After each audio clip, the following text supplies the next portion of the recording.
Iga!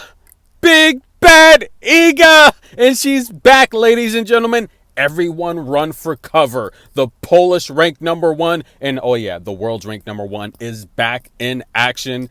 Yeah, be afraid. Be very afraid, ladies and gentlemen. Taking on big game Sofia Kenin. Listen, I don't care if you call her Sophia or Sonia. Just don't leave out the big game now. These two ladies have a history together, right? They've played several times now at Grand Slam events. Let's go back to 2020, the COVID year. Everything was just a mess in terms of scheduling. They rushed the French Open in. They wasn't going to play it. They decided to play it late October, cold, wet, rainy day in France.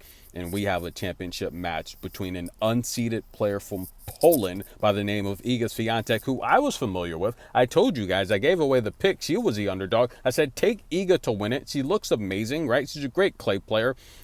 But big game Sofia Kenin, guys, her goal was to become number one in the world. And we remember that tournament. She needed to win that Grand Slam final to become number one in the world.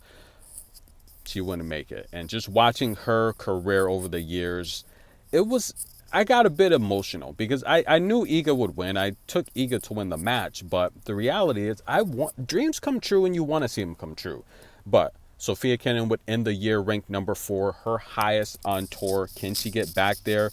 Well, if these matchmakers keep putting Iga in her draw, this is the second time this year she's had to face Iga in the first round of the Australian Open, where Iga would win that in straight sets. The first set went to a tiebreak, 7-6, 6-2. But what about last year, where big game Sonia would draw Coco in the first round? What is there something I don't know about? Why does Sofia Kenin keep getting these hard draws, ladies and gentlemen? But hey, you gotta appreciate Laura Sigmund at the French Open, and she beat Ons as well. But we pick up here in the first set. Fans are entertained. Are you not entertained? Iga Swiatek breaks, but then Sofia Kenin breaks back early on in this match, guys. Iga getting about 56% of her first serves in play, winning just under 70% of them. Yeah, her average at these Masters and Slam events is around 59-60%, so she's right where she wants to be. However, Iga, efficient, dominating, she's going to win at least 65% of her. She's going to get at least 65% of her first serves in play, rather, and she's going to win closer to 80% of them, right? Remember on that historic win streak where she passed Venus and Serena? She was winning about 82% of her first serves and her service games, dominating the tour. But listen, if Sofia Kenin is going to have success, she's going to need to do more of this. Low trajectory balls. Tough to return. Check this out.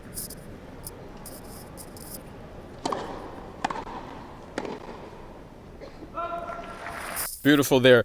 Iga, it's not just Iga. Anyone on tour, it's going to be very difficult to get under balls like that. And we see players like Petra Kvitova, by the way. How's the baby? Does she have the baby yet? Grass, great champion, right? Multiple Wimbledon champion. Venus Williams. These taller players with those low balls on grass. And I talk about how, look, you know how Bruce Lee used to say, boards don't hit back. On grass, drop shots don't bounce back, ladies and gentlemen. Once they hit that surface, once they hit the grass, that's it. It's very tough to return. And this is why Petra has been so dominant on grass over the years, those low balls. And I think if you want to beat Iga, that's something you want to add to your game plan. But it takes work. You have to work on those shots. Petra is left-handed. She's tall, so she's aiming down. Linda Noskova, same coach as Petra. She has a very similar forehand, which is why I've talked about Linda. She beat Iga early this year. I'm a little disappointed that Linda's not a better grass player. I don't understand. But again, if she's not focusing on becoming one, it's probably not going to happen. I could see Linda winning a grass championship in the future, possibly Wimbledon, if she works on her game a little bit more on grass, because I think she has the tools, much like Petra, to be dominant on the surface. But guys, Sofia Kenin, world's ranked 49th. She's your 9th ranked American. Can she get back to the top? I think she can. Right now, she just broke back. So it's now, what, 2-1. She's got a chance here to get level on serve, but she's got to do a better job. She's faulting a lot. She's only winning 46% of her second serves. And the unforced errors, she's forcing Iga into a lot of unforced errors. So if she can continue that, she may have success.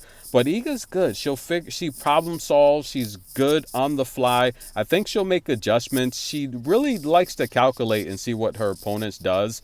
And the reality here is, If she makes her adjustments, she's amongst the best in the world. I do think Elena Rybakina, in terms of in-match adjustments, I think she's the best.